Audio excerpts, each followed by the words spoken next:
you're gonna roll. Man, enjoy your table water crackers, bitch. I will. They're both dry and delicious. Delicious though? Well, I just didn't. I wanted them to feel bad. Oh. They actually taste like cardboard. Right, they're pretty They don't horrible. even have salt. I have been constantly surprised every time I've tasted one of those. The first thought is, how are these people in business? Yeah. Why? Palate cleansers. Meh. Let me. I'm just kind of. See, I now have a morbid curiosity. I'm not going to enjoy this. You know you don't want it. I just need to. But you can't I help need to it. dial in exactly how much I'm not going to enjoy this.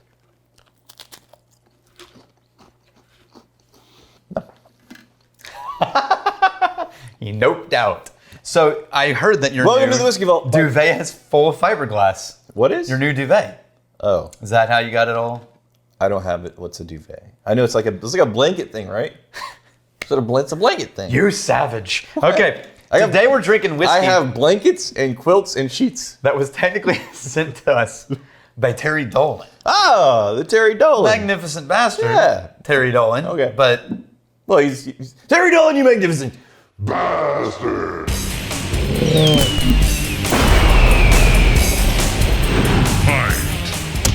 Terry Dolan's OG, man. He is a mod in the Facebook group, Yes. and he does a lot of things behind the scenes for us. Thank you, Terry. you'll be excited to see this one because it's a Method and Madness pour. Right. From the Baby Craft, 1,000. Right. Yeah. So we should explain. One of the biggest distilleries on planet Earth. Mm-hmm. It's over there in the Middleton Distillery in the Irelands. That's right. In the So they got like the Jameson, they got the Redbreast, they got the Green Spot, they got like huge brands. And once you start getting into really giant brand territory, it gets kind of tricky. How so?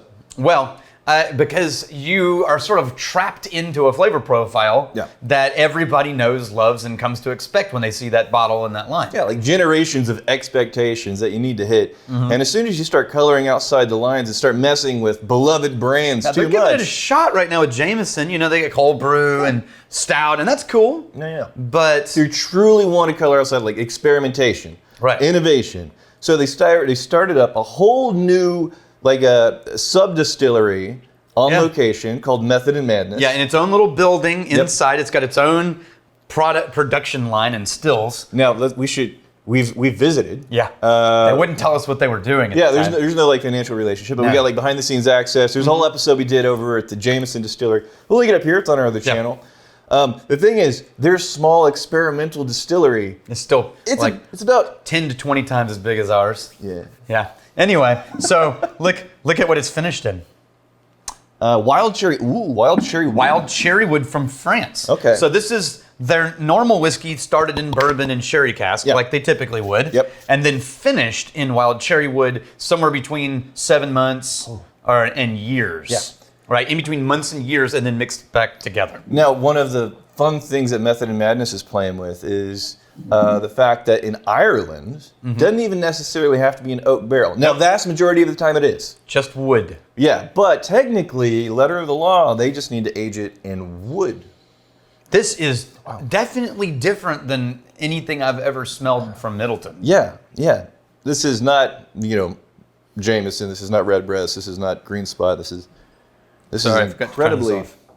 Okay. So fruity is the name of the game. Super, like a saturated sweetness, fruitiness on here. But there is something else floating. That's the big dominant note. Yes, absolutely. It is incredibly sweet strawberries. Strawberries that have been, like you add sugar to strawberries? Yeah. Yeah, that's what I'm getting on the nose. It gets like soft and deep red and a sugary. But there is something almost vegetal. No, vegetal is the wrong word. Almost grassy in the nose. Green, not pine, right? But like this green cut grass. Okay. Right? You're talking about behind the But heavy behind sweetness. all of the fruit. And this is closer in my memory Yeah. to Green Spot than to anything else. Well, yes, compared to the big brands they Yeah. have over. You know what I'm getting though? There's a slight mustiness. You say like a cut grass. For me, it's like a sweet eucalyptus. Okay, I could see that. Yeah. Yeah. Yeah. It is totally different though. 46%. It drinks. Whoa! It just drinks like fruit and honey. It does. Just Yeah. no bite, no nothing. Just It's fruit and honey. 46% ABV. Yeah. Yeah. So we went there and we didn't know what we're going to have access to, and it was pretty much whatever we asked for. And I was so pleased and interested in this. And there's a lot of stuff that the guy they had who works in the Method of Madness, he's like, crap, I don't know if I can talk about that yet. Yeah, he was a really cool guy. Yeah, he was a really cool guy. He had his hands tied on sharing things with us. But the other conversations we had with some other people after we were done shooting behind the scenes, this to me, I am so pleased that a giant distillery that don't have to experiment. They don't have to innovate. They can play safe. They can play it safe. And they could just be making like hand over fist money because they're so established and they have so many popular products out there. But they still really, really, really want to push the envelope, try new things. So like, well, you don't have to do that. I so appreciate that they're doing that. Me too. At a level that even a lot of the smaller, startup craft guys aren't even doing. Right. Yeah, that's true. Go back there's a little bit more of a rubbery, musty note. After you go back? After you go back in the nose, but take another sip. Like the toy. Spread it around. Like the toy smell. Exactly. Spread it around a little bit. And I finally got about 3/4 of the way through, lingering into the finish, a little bit of spice. You got some spice. You know what I finally found? That's what you're looking for? That Irish. We should tell you too. That Irish vanilla. Yeah, I said what you did. It's not worthy of reaction. That Irish. It's Irish whiskey. I understand. But the Irish vanilla, it was the fruitiness that was absolutely dominant. Yeah, the vanilla came back. I've had that level of fruitiness and a lot of your sweeter scotches and some American whiskeys, but that particular thread of fruitiness from an Irish, where the Irish classic vanilla is taking a back seat, along with this like sweet eucalyptus, like the strawberries and the cream. Green spot, coconut cream, but on top of all the things that you smell there. Okay, all right. See how it's much closer, but add coconut cream to it?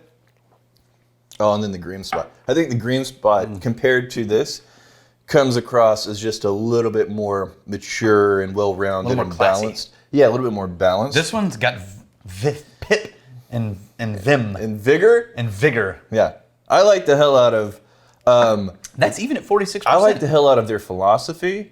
I think the whiskey is like, that's just a really nice and interesting whiskey. Right. The green spot, though, I think for something that's just obviously been dialed in, that's been poked at and prodded and really finessed, I think the green spot's going to take it. But damn, man, I'm so glad you are making sure they got the cracker chewing. Ruining the best point I've ever made on this show. What up? Ben Alpers. Most things taste like Speyside. You came up with the best logo Speyside, ever. the chicken of malt whiskey. Right? Yeah. That's really good. Is this a Speyside? Wait. We should source a Speyside and call it Chicken of the Speyside instead of Chicken of the Sea. Chicken of the whiskey? Chicken of the whiskey. We'll just have a chicken like captaining a boat at high seas. Let's get an eye patch.